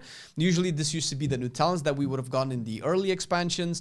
Then we've had the class revamps that we got in the Legion pre-patch with Outlaw and Survival, and Demon Hunter was available in the pre-patch. So things like that would make sense. So that means that the new expansion would probably launch February. That would be like the latest, yeah. So if they want to like keep to their track record, like if you think about it, like War Within was announced last year in November, so a year ago. Yeah, a year ago. Yeah. And it launched in August. So you're looking at 10 months, basically like that. Now, we cannot really compare what we've seen now to an actual reveal, right, of the new expansion meta. We just got a teaser. But if you take into account the fact that they did say they want to push these expansions a lot sooner than in the past because they want to keep the narrative tight and make you engaged, and Metzen did mention that they don't want to end the World Soul Saga in 2030, it would make sense for them to actually like compress all of the content cadence, because if they drop a faded season, what comes after that? I mean, here's another question, because we probably have to think of the World Saga differently in terms of cadence than every past expansion. Yeah, because for sure. If they reveal, if the expansion comes out, let's say February, then that means we have to have at least 3 months of beta before. That means that the beta would probably launch sometime in autumn, definitely after the expansion reveal, which means that they would have announced the expansion, and at the latest, a month later, beta servers, or like a couple of weeks later, the beta servers would be up, or alpha servers, right? Alpha first, yeah. They would be up for us to be testing it. They've done a surprisingly short cycle when it comes to beta testing for the War Within. We've called this, like, dude, is this going to be ready? This doesn't look like it's going to be ready. And yeah, we also, I remember we also got confirmation regarding this at the London event from Holly and Maria Hamilton, where basically they said, listen guys, we're already knee deep into Midnight and actually creating, like back then, that was in April this year, and they were already creating art assets for The Last Titan. Yeah. Right? Story was already, so basically they started on the technicals and implementing art assets within The Last Titan. They were already knee deep into Midnight, like in April, where we actually got the alpha for War Within. So it's basically I think they have a different workflow now with different teams that can handle both the live, both the future, and the in between. Because you have a different team from the remix stuff. You have different teams for like Blunderstone. So all of the different WoW events and WoW game modes are a different team altogether, and then you have separate teams for all of these. Yeah. So it could happen that what that means essentially is that it doesn't matter if we're gonna have a faded season or not, because the Midnight expansion development goes on whether or not we have a faded season. Yeah. Which means that it doesn't have to be tied to the content cadence of the War Within. But what I'm thinking about is that, you know, we need to have at least 3 to 4 months of beta, because I'm sure that they're getting more efficient with how they're prepping things, but the amount of bugs and server issues that we had at the launch of the War Within is not acceptable, and it was clear indication of their QA being shit. You mean the pre-patch? Yeah, pre-patch and the launch. Remember how many bugs like Outlaw had? Just to name one. For classes, a lot of classes. That's what I'm thinking, because it was a lot of new stuff that they had to figure out, and there was definitely not enough time to test it. There was definitely not enough time to test some of the raid stuff. Definitely not enough time to optimize frame rate for all of the mechanics that were going on. Because now we're seeing every patch, it seems like we're just kind of getting back 5 frames with every new week. We're still not there. And even the launch of 11.05 was terrible. Like all of the issues people had. So it is a good point. I don't know how they're gonna juggle it, to be honest, but at least in terms of like the roadmap, it's very peculiar. Nothing is during the winter. There's such teases, man. Yeah, of course. They learned that. Oh, just says that maybe it's a sign that Illidan is coming back. Well, we know Illidan is going to come back. His story with Sargeras is not yet done. Well, let's just say that Chris Metzen, on his interview with Scott Johnson, basically said, let's just say you are not prepared. So future, we're going to have Illidan back in some shape or form regardless, right? But it's either Legion remix over there. I can see that instead of having a faded, they're probably going to throw in some sort of like Legion remix or the actual pre-patch. But why would you color a pre-patch for Midnight in that color? That's a very good point, because now I'm thinking, okay, what is the purpose of the Burning Legion? The purpose of the Burning Legion is to fight out the Void, the corruption of the Void. That's why Sargeras. I want to go there. No. But I'm tired of the fucking Legion, man. Enough with the Legion. But that's it. Doesn't mean, I'm not saying we're getting Burning Legion back. We're getting Sargeras in some shape, or Sargeras' extension, Illidan, in some shape or another. Okay. Yeah, that one makes sense. The whole purpose of maybe Sargeras, Arja does have a good point with Illidan. So we know that at the end of Legion, Illidan is kind of, it's hinted, it's implied that he's Sargeras' jailer. Sargeras is ported back to the Pantheon, or warden, jailer, whatever. Yeah. All right. He's his warden, okay, which is very ironic and very poetic. But that just means that their story is not yet done. They're not just gonna beat. Okay, so and forever and ever, Illidan was Sargeras's warden. No, after the jailer malfunction was like, he actually orchestrated the entire Burning Legion. Fuck that. But Sargeras still has some a chip on his shoulder against the whole Void thing. He doesn't have the Burning Legion because we kind of borked that back in our Argus, but he still has probably his motives. I don't know if he himself is going to carry out those motives or maybe pass them on to Illidan, or maybe Illidan is passing them out to the Pantheon, or something's happening. But Illidan coming back, and it would make sense to put Legion Remix there to kind of like get people in I mean, it would make sense with Illidan coming as well, like Legion Remix, Illidan in if we're gonna retail. fight the Void in Midnight, you have to put Sargeras somehow, even if it's just a quest giver or just an extension of the story. You have to put it for there. sure, yeah. And if we assume that people need to be brought up to date, then you definitely give them the Legion remake. So like, okay, this is what happens. This is why Illidan or Sargeras or all of these guys are, you know, against the Void so much. And this is how it all ended. And now you're playing the continuation of it with the Midnight expansion. Somehow, maybe.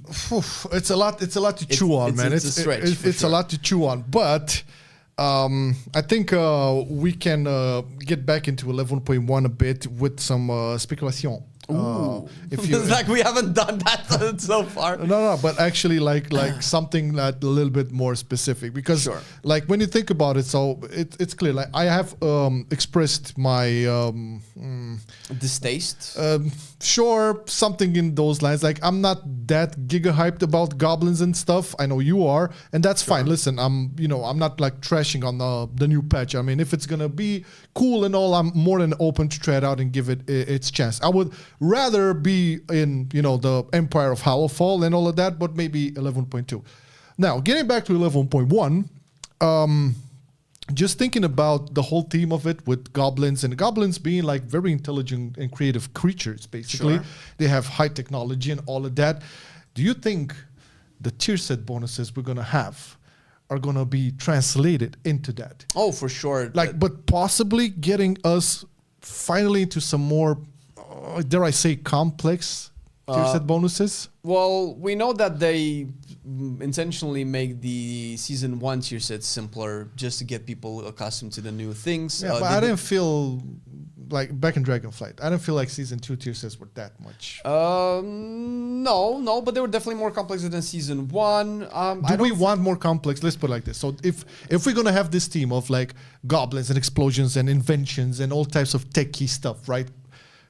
Being into the theme of that, do we want more complex tier sets? Like when we're talking about complex tier sets, we're thinking about altering rotations. I don't think complex is the right word. Maybe interesting is a better word. Because we can take a good example at random tier sets that we have right now, where they just give you 5% more crit and 10% more damage, and then you have specs like Frost Death Knight that says when you consume runic power you get 10% more strength. That's way cooler than just, your ability does 20% more damage, right? So clearly that we can make them more interesting, and that is interesting in and of itself, because I can go on a limb and say that for Frost Death Knight, that kind of dictates the kind of build you want, and probably that's why Breath of Sindragosa is so much better, because it probably plays more into it. Meaning that we just want interesting stuff, not necessarily complex stuff that can, I kind of want to play this part of my spec, and the tier set kind of enables that. Like actually consuming runic power. For sure. Well, if you play Obliteration, man, you don't care about runic power. No. Maybe it's something in regards to the wording as well. Personally, I would like to have something that if you're going to go into Undermine, please, from the looks of the tier sets to the actual bonuses, have it be translatable into that. You're going to be a Death Knight with rockets and little sonars on your head tweaking around. Hey man, I wouldn't mind, having all of my bugs be on little rockets and stuff, attached rockets, go, that is if I'm going to main Unholy in 11.1 as well. Who knows, right? It's a different story altogether. But I would love for, again, if they're going to translate into the team of goblins and all of that, to have it, at least flavorish in the actual mechanics of the tier set bonuses, right? I'm pretty sure they're going to look awesome, because like most of the designs are okay. Some of them are really bad from the past, but in terms of like the design, This item is definitely going to be themed. I'm not so sure that the effects will be themed towards goblins because I don't think we've had that at any point in time in the past. Aberrus didn't really give you Aberrus themed procs. Well, interesting. Yeah. So for instance, this is Aberrus is different. Aberrus is different because Aberrus is like a facility. It's you're going now into a whole culture. Right, it's very different than Aberrus. Okay, this is a whole culture where it makes sense to have that technology, that creativity, that intelligence baked into the gear you're getting, because you're going to the liberation of Undermine, right? You're going into the meat of it, where Gallywix is like controlling everybody. So the gear you get from that, the Mother Lode, the other dungeon, the floodgates, right? So it would make sense, like even fantasy-wise, if you're gonna get some bonuses, to have these mechanical, interesting things. I think these bonuses will not be tier sets, and I think they will be the kind of enchants that we've had in Amir Drusil, where you remember you enchanted your headpiece with the little flame item thing. That that was very in tune with Amir Drusil. That just procced flame damage and it activated a bunch of... I agree. That's okay, but it didn't feel enough. No, obviously, but they could put, rocket enchants on your shoulders. Every now and again, when you proc your consumer or your cooldowns, you shoot rockets at your enemies. That could be a thing. I would probably lean more towards them having little enchanty things / I hope it's not embellishments, but rather just in enchantments in some way, than actual tier sets. Because if you're a warrior, when you rampage, do you drop grenades? Where do you drop them from? Your butt? No, I can see some sort of like electricity thing going on. Not necessarily, so you don't have to go all bombastic. It's not, goblins are not all about explosions and rockets, man. But that is like, what goblins are. You can have like some sort of electricity effect, add some little damage, like visually beat that, and all sorts of, like, when you talk about goblin and gnome ingenuity, you think about all these mechanical, electrical stuff that is going on. Yeah, sometimes can zap you, because we're talking about goblins. Yeah, kiss mechanics, so for sure. But what about that Tinker class, man? Dude, I was so coked up yesterday. I still believe that's gonna come in 0.5. I think that's gonna come. They haven't put it anywhere because they want to like still drop it like augmentation. So that's it would be the same path as Dragonflight. It would be. And dude, I really think that there are a lot of cards set up for this to happen, because if you think about it, Dragonflight had big turnarounds with the Mythic Plus being revamped for the second season, where we lost the seasonal affix. That was a big thing for Mythic Plus back then. And then we've had the on top of the class reworks, we've had augmentation being dumped on us on 10.1.5. So we've had big content swings in the middle of the expansion that revitalized the game in some way, which haven't been announced yet. Augmentation wasn't announced back then either. And you would think that if they would ever consider a Tinker class, it would have to be now. Like when this is the perfect time. So it would make sense to be halfway, because they could just play off the same augmentation card, which would make so much sense. So now that you've grown accustomed, maybe even liberated Undermine, now the goblins are sharing their tech with you, and they're teaching people how to be tinkers, right? Hopefully only for tiny races, because that's hilarious as fuck. But because if you because you remember Gazlo from Heroes of the Storm? Yeah, man. Now, all I think about is him being in WoW. Oh my god! Like those abilities. Make that and put a mech suit on it. Oh my god! On a goblin, it's hilarious, because and a gnome and a Vulpera and a mecha gnome, right? Because then we have 2 races for each faction that can do the little thing. Because if you put it on a Tauren, boy, that's a raid boss, boy. That's a little bit too much, man. Look at the Tauren. Hey, ruggeds. No, fuck that. No. But Tinker is a good opportunity to add so much freshness to WoW classes. It can be a male class that people have been wanting for a long time. It can be the male tank that we've never gotten in the right up robot. There. What we had Mechatork in BFA, which was people have been asking for Tinker since Warcraft 3, because it's an actual hero in Warcraft 3, and then we get the Mechatork boss in BFA. It's like, yeah, it's here. You made it. You have assets for it. You have systems for it. Just put it on our classes. It's the best time to get it. Now, I thought obviously they're going to announce it on 11.1, right? They didn't. And there's no information regarding 11.1.5. But if they stick to their cadence, 11.1.5 would be the time where they drop this. And if you remember, in Dragonflight, prior to them dropping augmentation, there was a couple of hints in the story. We had a little bit of like data mining going on, and we speculated that it's going to be a tank spec, because it was an augmentation. Then a leak happened right before a leak happened that everybody says, it's going to be the Augmentor and all of that. So we did have a couple of hints prior to them dropping it. It was, I think it was in some sort of like 0.7 patch, something along those lines. So we still have clues yet to be seen. Okay, sure. we have to like be very wary. But I know for sure, like we didn't know, but we had speculation before they dropped it. We just didn't know it was an augmentation. We thought it was a tank. What's important is that the community of World of Warcraft players unites right now and puts a lot of pressure on Blizzard to make this happen. And the way you can do that is by liking the stream on YouTube or the video if you're watching it on YouTube right now, to make it bigger and get more people's like, oh, let's make this happen. I'm pretty sure that if they don't have a plan, they're not gonna make it. But I mean, it would be such a good opportunity to do it. What better time to mess up the class balance even more? Add one more class. Think about it this way. We have in the Awakening the Machine activity in the Ringing Deeps, we have robots dropping heal packs. Yeah, I know. It could have a healing spec. It can actually be a trinity, right? This Tinker can be a trinket, can be tank, DPS, and healer. It would have to be because right now there's a clear problem with tank and healer role representation, and bringing a new class that can do both will definitely revitalize the interest of players in playing those roles.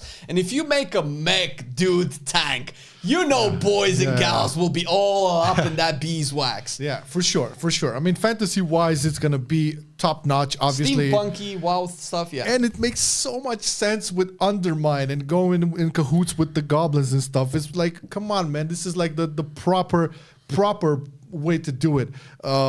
Maybe they will also add the support role as well. That's exactly what says in chat right now. It could be the there you go. roles. Yeah, there you go. So actually make some, man, that would mess up the balance so much. Oh my god, like, can you imagine having two support specs similar abilities? I think that will actually improve the balance, because one of the biggest problem with augmentation being always the top in the meta is because it's the only support spec and you don't really have any other choice. You have to get that one. But if we have more, obviously you'll probably spice it up, goddammit. Fuck it. Maybe endgame is you have to have a support and then fill in the rest, right? And maybe that's augmentation, or maybe that can be the Tinker. Just saying. Yeah. One other thing is like the release date for 11.1. They did slate it that it's going to be in winter. And winter, by my calculations, is ending in February, right? As with all winters. Yeah. So I said that the release date will be earlier than the Dragonflight 10.1 release date, which was in March. This is actually going to come in February. Well, keep into winter. I mean, if we look at the 11.05, you mean? Or 11.1? 11.1. Well, it would have to be if 11.05 is in spring and 11.07 is in 11.17 is in spring.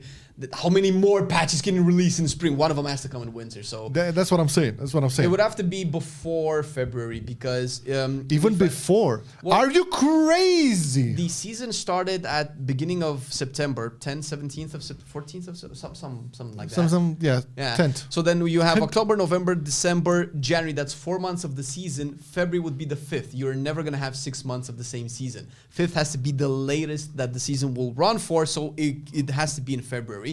I don't know if it's going to be earlier, but it would have to be at the latest in February. So it's definitely going to be winter for sure. Okay, so we can agree on the release date being in February, which means we should get a goddamn PTR somewhere around at the launch of 11.07. We know 11.07 is launching on 17th of December. So I'm thinking holidays PTR, my friend. That's what it is. This is my doubts, because it's not a good time to launch a PTR. No, but you're going to have January. So even if they do launch it at, I don't know, the middle of February, let's call it like that, okay? You're going to have the full-on January for PTRing and testing all that shit. Usually this would be a bigger patch. No, it's a one, but you have a month of but again, a month, dude, we have a fucking alpha and beta cycle of 4 months up until a release of an expansion. I think 1 month for a 0.1 patch. It will be bugged as hell. Balance is going to be all over the place. You can count on them for that. but at least we get to see in advance that maybe some major problems can be fixed. If anything, if I'm not mistaken, this beta cycle for the expansion, they've had more raid testing than before. They were more liberal with giving people more access to the raid. I think they gave them weekend access as well, whereas before we only had like Thursdays and Fridays access to raids. So they have the culture of giving us more content to test.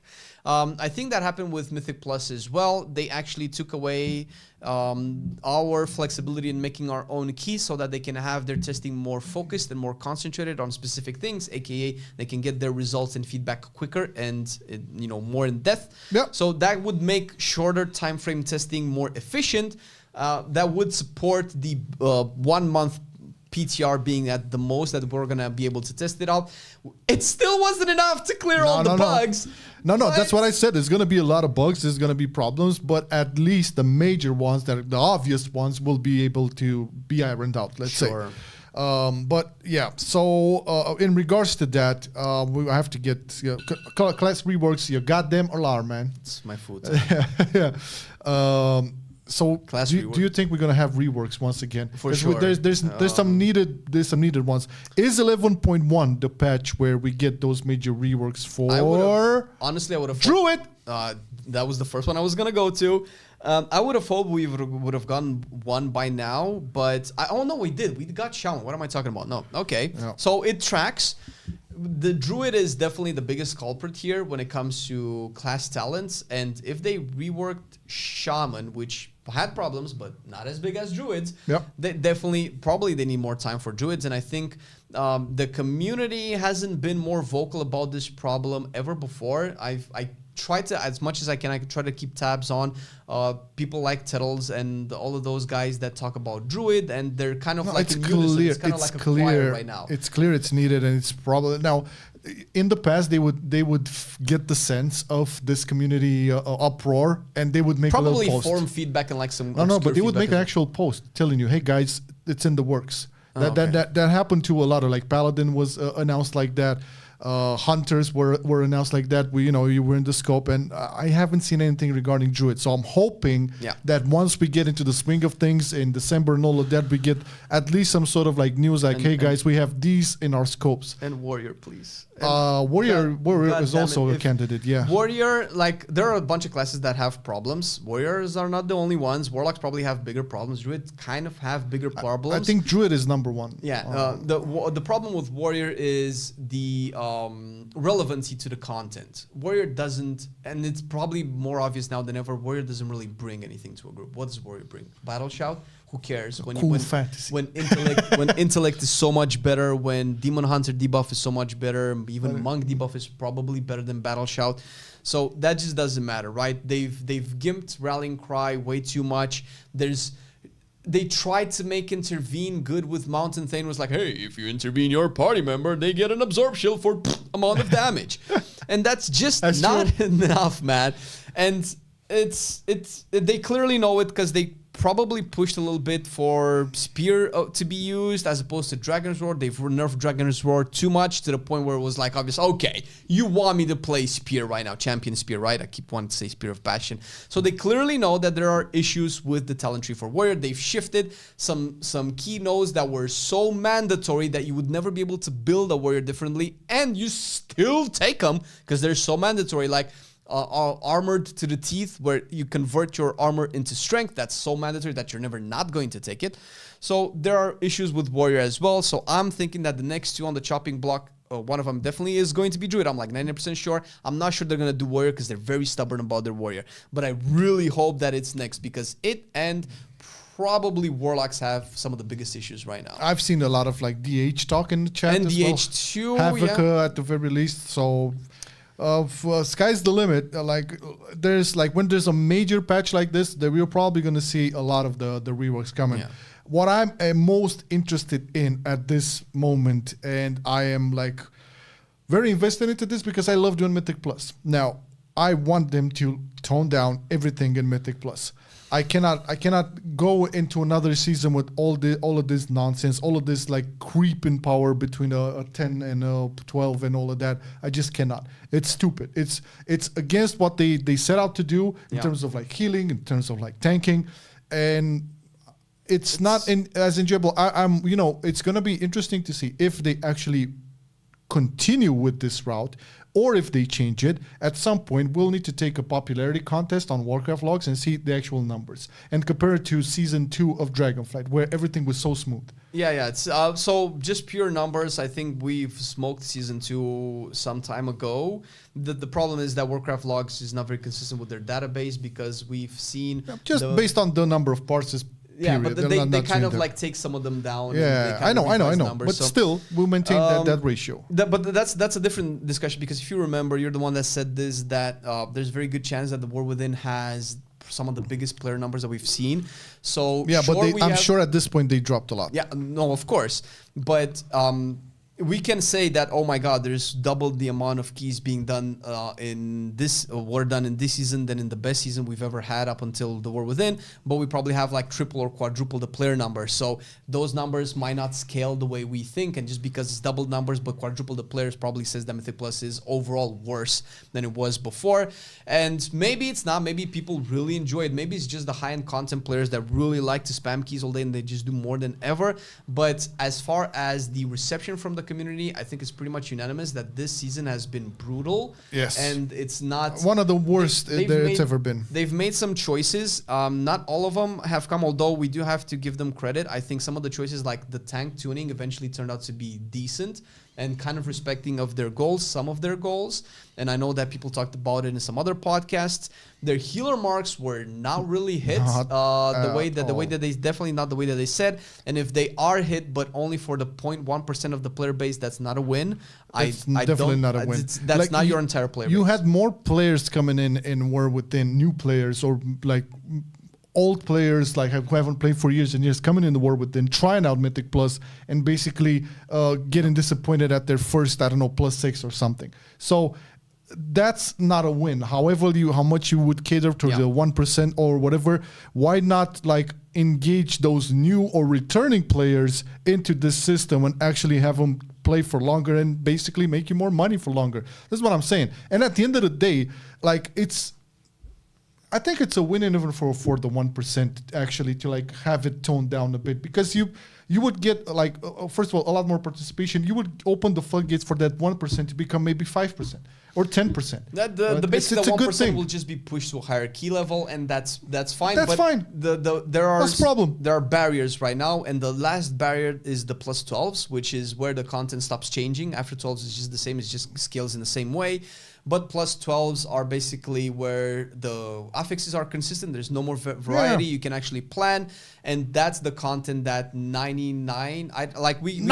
We can probably pull off some cutoffs and plus cutoffs.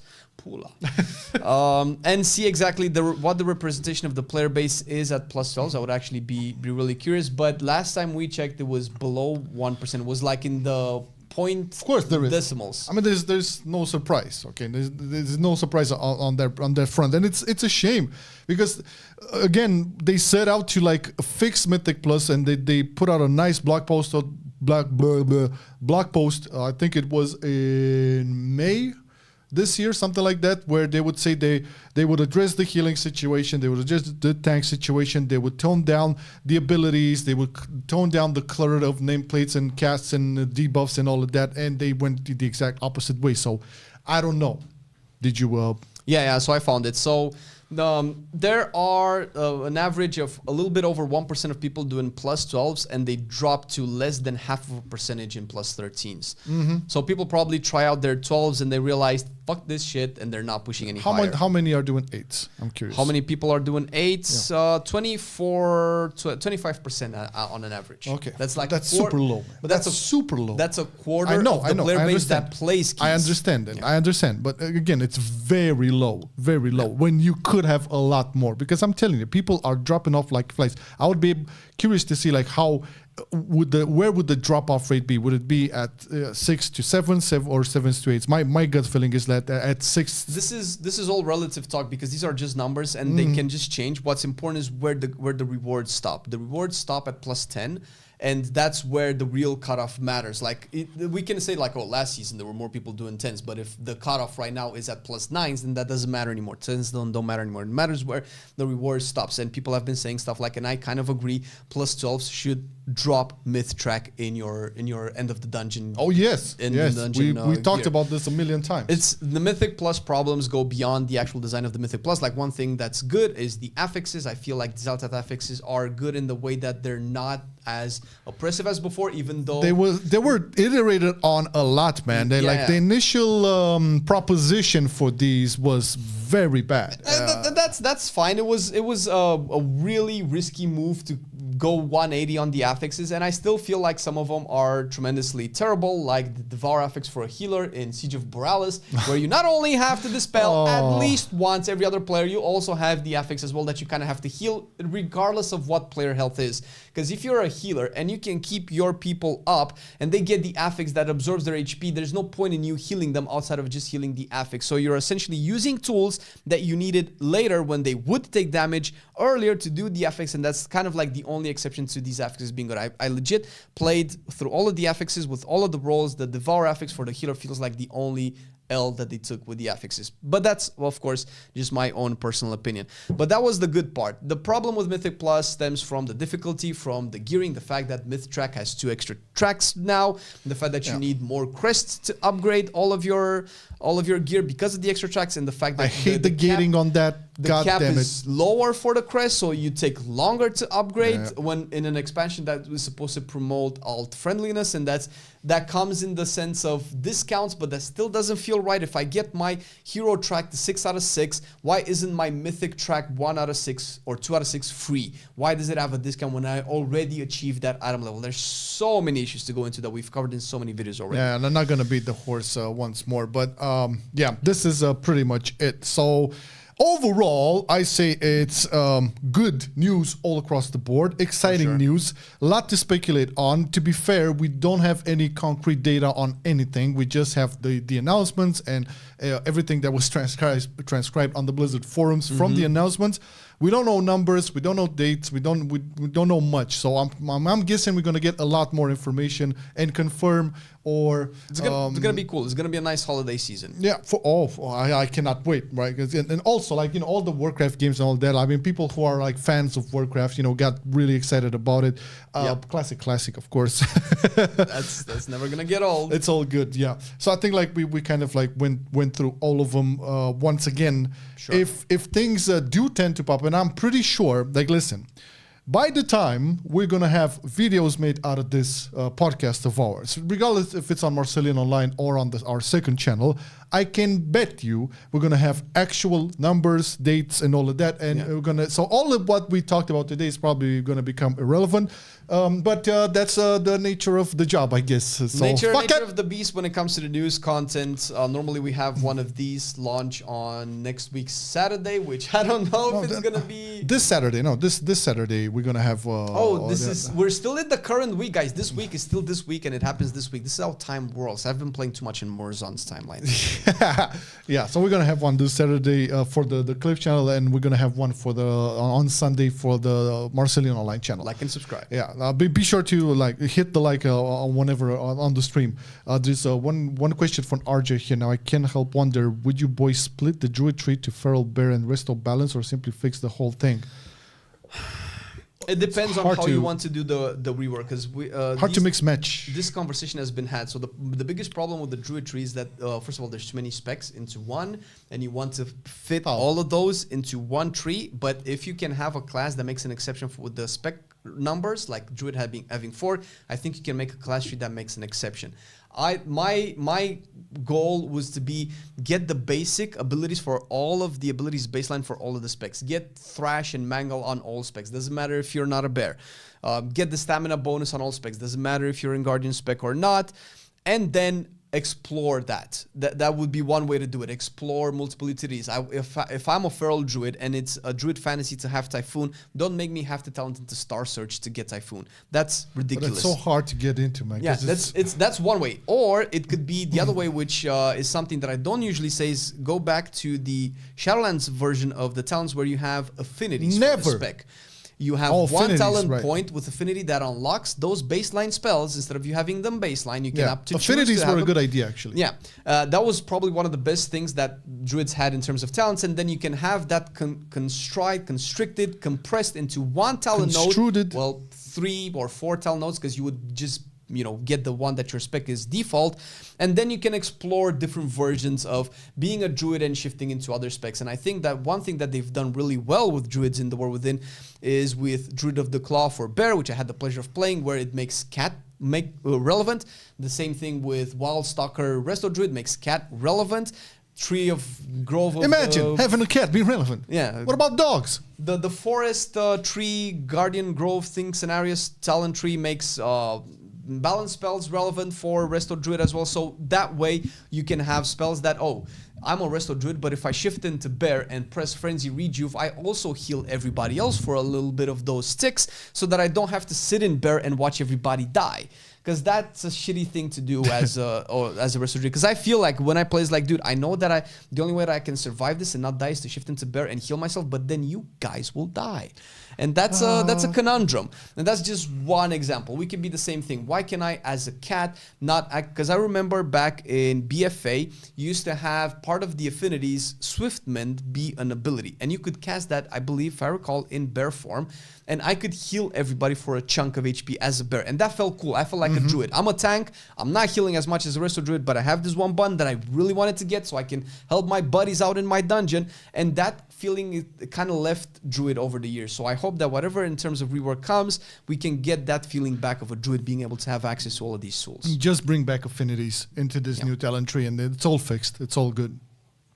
All right. Normally at the end, we take a couple of questions. If anybody has anything else that they want to shout out, now we can live, kind of like a tiny little bit of a Q&A. We kind of like addressed a couple of comments, ideas, going off on it. Usually, like, because the nature of the show, we kind of like tend to stay a little bit more focused on, the subjects and stuff. It's been almost 2 hours. Yeah, time flies when you're having fun. Time flies when you're talking player housing, that's for sure. Yeah, I don't know. I think that was like the shortest bit. We talked a lot about the speculation. Oh, we seriously censored the amount of things that we wanted to talk. Yeah. But yeah, this has been episode 20 of the WoW wrap up.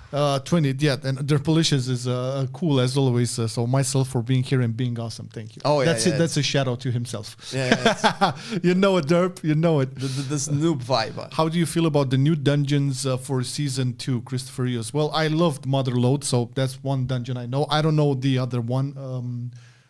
Did they say anything about the other one? Well, the other one that is being launched with the Undermine, man. Operation Floodgate. The Floodgate. So we know 2 dungeons, right? I'm personally excited about Motherlode for something that's probably not going to make it in. I love the soccer mechanic. That was cool, but you know what was cool in Motherlode is that, at least in the high end, it was the only dungeon, I believe, at the time where you would pull everything towards the forest boss. You had the biggest pulls in Motherlode. DK will love it. I know 100% that they will make that not happen. They will definitely they will rechange some of the mobs, some of the mechanics to make sure that we don't do that, because they don't like it when we do that, even though time and time again people have said, dude, just give us one dungeon where we can do it. We don't want that to be the norm. It was a problem in BFA where we used to do that all dungeons, but just give us one where we're like, everybody get in here, right? That was the good old days, yeah. But to be fair, Chris, we don't know what the dungeons are. We only know 2 dungeons, so cannot really feel anything about the rest of them because we don't know it. I'm sure we're gonna find out the next couple of weeks. We can speculate. They've done classic dungeons now. I would love to see Nomergun, for instance, because it's a. Oh my god! It's not a. It's a. You want to see it in Mythic Plus? They would have to be revamped in a way because it was a long ass dungeon. Yeah, it was. I don't know. I mean, sure. I kind of love doing the time walking dungeons, especially now with the classic one. So I definitely would see it happening. But then some of those dungeons, Dire Maul. I mean, come on. Yeah. that was a mini. Well, Dire Maul was like a total. That's when they used every dungeon was different. Dire Maul had 3 wings, and the total was like 12, 16 bosses or some weird ass shit like that. It was a lot of bosses, and a bunch of them were very optional. Speaking of something else entirely, have you have a chance to fiddle with professions, and what are your thoughts on those? I think I didn't see so the biggest improvement I feel for Profession is the personal crafting orders, which I think it was very needed. I love their revamp of Professions from Dragonflight. I mean, I'm not into gold making. I don't know, Flame is the Liz or whatever, but I find Professions to be very good in the sense that it helps me get some more power. I always go blacksmith because I want to craft my weapons. So I love it, and I also am able to like craft weapons for my buddies. It's pretty cool, but that's how it goes for me. Yeah, for me, Professions, it's crafting in RPGs is like a spectrum where we've had shitty, useless Professions in the past, and we've had Witcher, Monster Hunter type crafting at the end where you just get the best gear from Professions. We probably don't want that, although I don't see any problem with that whatsoever.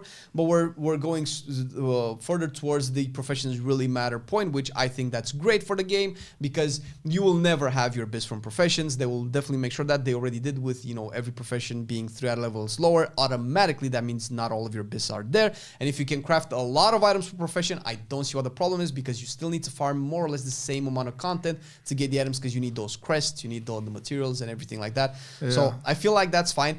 I feel like Professions, with the rework in Dragonflight, they had, of course, issues because it was a new system. Nobody knew how it's going to play out, and they fixed it they fixed a lot of issues, like you said, with the personal resource now, and I'm pretty orders, and I'm pretty sure they will keep they will keep fixing them in the future with more tweaks and tunes. So yeah. Speaking of bugs, have you done Zevkir on the double question mark difficulty? It's bugged as fuck. Brand stays in fear, dies constantly. I haven't done Zevkir. I've done the first one, but I don't really care. I mean, it's still a challenge for sure to be done, but the fact that it's bugged right now goes to show, like, okay, maybe 11.1 needs more time in the oven. Yeah, sure. So that was the, you know, the patch cycles, the PTR cycles being a little bit short. Yeah. Of all the reworks so far, which one did you like the most, and which one did you hate the most? For me, that's easy. Red Paladin I hated the most, if you can call it a rework, the latest one. And the most I like, I think, is Fire Mage. Although I haven't played it like him, I think the rework was banger. Yeah, for sure. Yeah, obviously the ones that I love the most are the mages, Fire and Arcane. As a non-mage player, maining a mage, I always said that, dude, I need to main it at one point. I want to, you know, tick that box as well. But that was mostly from a completionist standpoint. Now I actually really enjoyed it and is becoming one of my favorite DPSs of all time. The ones that I hate the most, clearly the Arms Warrior. They've butchered my boy.